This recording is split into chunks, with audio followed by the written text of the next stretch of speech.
Storytelling has been a fascinating journey for me. And the trip actually began with my parents, who were phenomenal storytellers, and my aunts and my uncles, and they used to tell mostly stories of things that happened for real. And that was what really fascinated me. But they could also tell traditional folk tales and make-believe as well. And then somewhere along the way, I grew up and became a speech and language pathologist, working with various people who had multiple challenges, cognitive challenges, physical challenges. I've done speech therapy with bilingual populations, doing it in Spanish and in sign language with the deaf. But it was my friend Shanta, who's a phenomenal storyteller and opened many doors for many of us, who really encouraged me to step on out and start doing storytelling professionally. And I have to credit Dr. Anjanette McFarland of Chula Vista, California, who was my coach as I did prose and poetry and intercollegiate competition at Northern Illinois University, who helped me to move beyond some of my shyness and to reach inside myself and to trust what was important to me. And whatever I wanted to talk about, those were the things that mattered most to me were the things that I should present in prose and poetry. Well, the same is true with storytelling. I only tell stories that have messages or talk about things that are important to me, that are stories that I think people need to hear, with messages that they need to consider. One of the things that I would love for teachers and everybody else to appreciate increasingly is the connection between storytelling and literacy.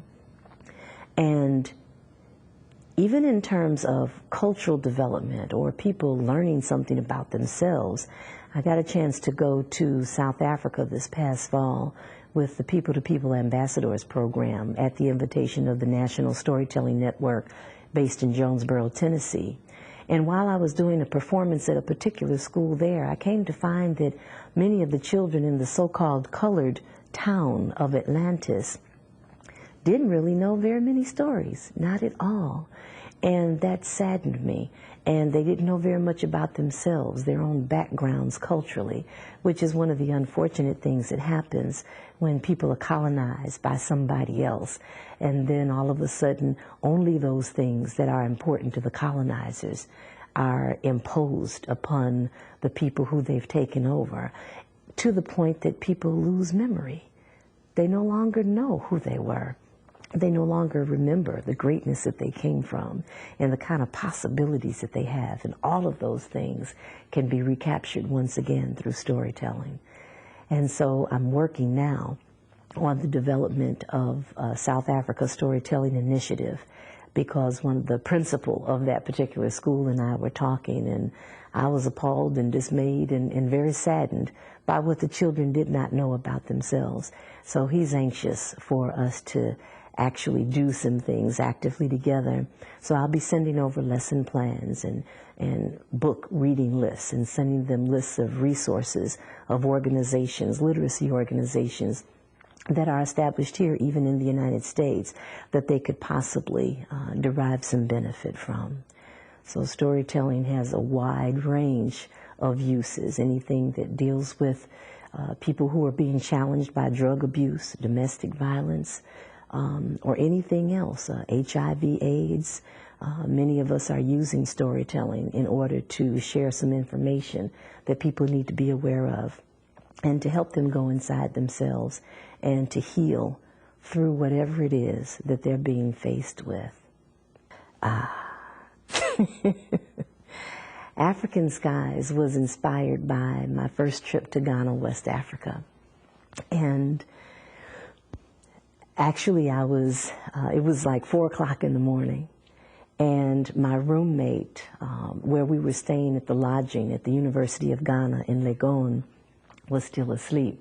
Well, most normal people were asleep during that time.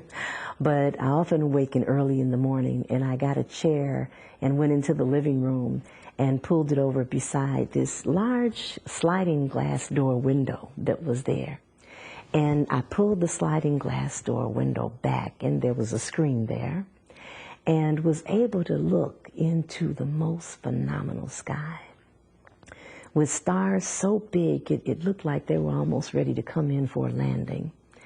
And as I sat there looking at the beauty of that sky, there was a certain kind of power that came from it. And it was almost as though I could hear my ancestors saying, "Welcome home." And I was so moved by just this experience with the beauty of this sky and smelling those odors that came in that I know for me were different, but somehow so familiar at the same time. And I was so moved by the experience, I began to cry. And after I got back to the United States, the Adler Planetarium contacted me and asked me to pull together some kind of programming for a show that they have entitled African Skies.